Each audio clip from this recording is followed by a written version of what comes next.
What if I told you that helping others might actually be making the world worse? That your kindness is a weakness, and that the guy with the most ridiculous mustache in philosophy thinks you should stop being such a nice person? Welcome back, Knowledge Warriors. Today we're diving headfirst into the mind of Friedrich Nietzsche, the philosophical bad boy who thought compassion was for losers and strength was the ultimate virtue. Buckle up because this ride gets uncomfortable fast. Before we jump into the philosophical deep end, let's meet our mustached mentor. Friedrich Nietzsche wasn't just some random dude with facial hair goals.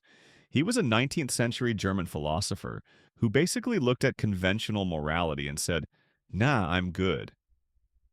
While everyone else was busy being proper Victorians, Nietzsche was writing philosophical dynamite that would later explode conventional thinking. The man literally declared, "God is dead," when most people were still clutching their pearls at the mention of evolution. But wait!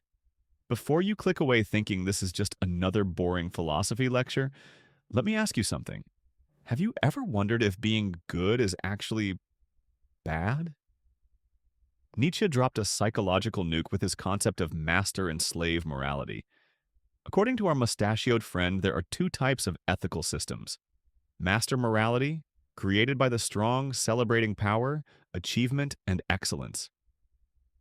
Think ancient Greek heroes or Renaissance geniuses who defined good as what benefits me and makes me stronger.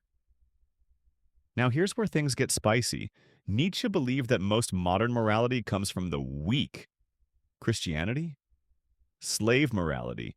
Democracy? Slave morality. Your donation to charity last week? You guessed it, slave morality.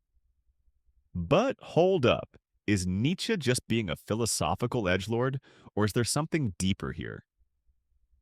Let's find out. Plot twist. When Nietzsche talks about strength, he's not just talking about your bench press stats.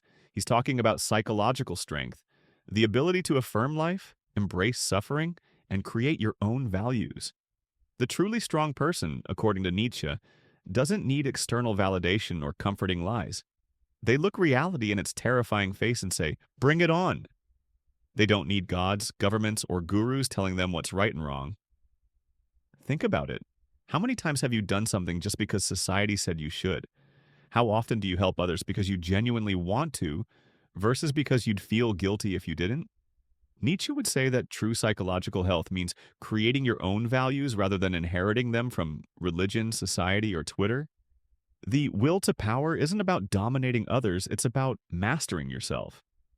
But wait, if compassion is weak, does that mean we should all be selfish jerks? Not exactly. Here's where Nietzsche gets really controversial. He thought that compassion, especially the pity-based kind, was psychologically harmful to both parties. When you pity someone, you're looking down on them. When you accept pity, you're admitting inferiority. Neither position creates strength or excellence. But here's the nuance that TikTok philosophers miss. Nietzsche wasn't against helping others entirely. He was against the psychological weakness that drives much of our compassion. Like helping others to feel better about yourself, or to conform to social expectations. Think about it. Is it really compassionate to keep someone dependent rather than helping them become strong themselves? Is it really virtuous if you're only doing good deeds for social media likes? But hold on. Before you tear up your donation receipts, let's look at what Nietzsche thought we should do instead. Enter the Übermensch. No, not Superman, but Nietzsche's ideal of the overman who creates new values. This isn't about being a selfish jerk. It's about transcending conventional morality altogether.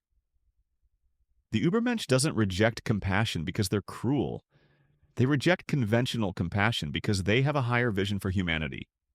They want to elevate others to strength, not keep them weak through dependency.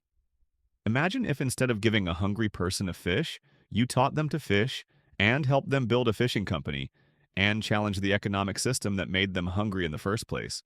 That's Nietzsche's strength in action.